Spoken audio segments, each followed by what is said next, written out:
రాష్ట్రంలో formula versus farmer వివాదం సంవాదం నడుస్తుందని చెప్పవచ్చు. ఈ కాంగ్రెస్ ఫార్ములా అంశంలో BRS party working president IAS అధికారి Aravind Kumar, HMDA chief engineer PSN Reddy ఈ ముగ్గురు A1, A2, A3గా ఏసీబీ కేసు నమోదు చేయడంతో రాష్ట్రంలో ఒక రాజకీయ ప్రకంపనలకు ఆజ్యం పోస్తుందని చెప్పొచ్చు. అవినీతి అక్రమాలకు అలవాలమైన ఆనాటి బీఆర్ఎస్ ప్రభుత్వంలో ఈ కాంగ్రెస్ ఫార్ములా అనేది ఒక చిన్న తప్పు జరిగింది. అదే తప్పు, ఇటువంటి తప్పులు ఇంకా చాలా ఉన్నాయి. అవన్నీ కనుక విచారించి శిక్షలు వేస్తే జీవితాంతం కేసీఆర్ కుటుంబంతో జైలు పాలవుతుంది అనేది గతంలో ముఖ్యమంత్రి రేవంత్ రెడ్డి ప్రస్తావించిన అంశం.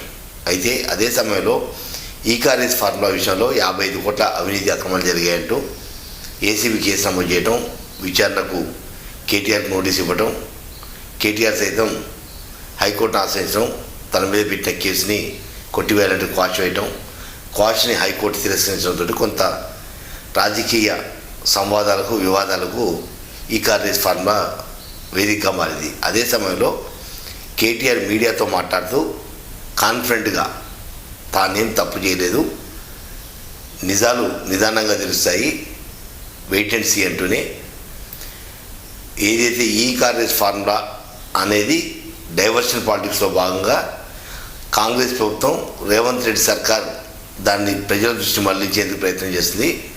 వాళ్ళు ఫార్ములా అంశం మీద దృష్టి పెడితే మాకు కావాల్సింది ఫార్మర్స్ సమస్యల మీద మేము దృష్టి పెడతాం.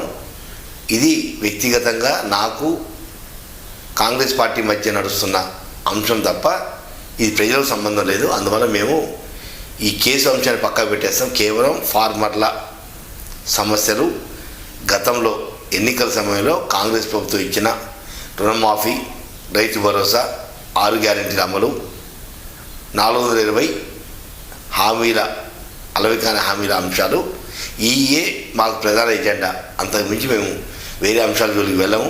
ఇక భవిష్యత్తులో ఆందోళన చేసినా, ఏది రోడ్డెక్కినా రైతుల కోసమే మేము పాటుపడతాం తప్ప ఈ కాంగ్రెస్ ఫార్ములా విషయంలో మాకు అంశమే కాదు.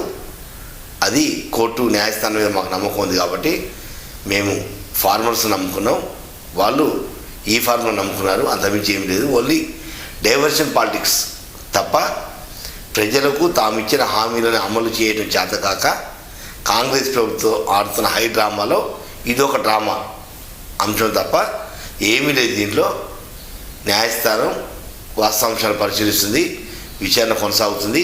ఎప్పుడు పిలిచినా, ఏసీబీ పిలిచినా, ఈడీ పిలిచినా, ఎప్పుడు పిలిచినా నేను వెళ్ళడానికి రెడీ.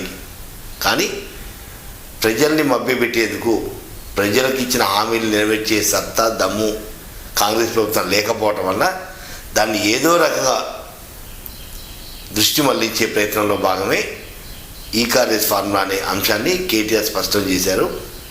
చాలా కాన్ఫిడెంట్గా మీడియా సమావేశంలో మాట్లాడారు.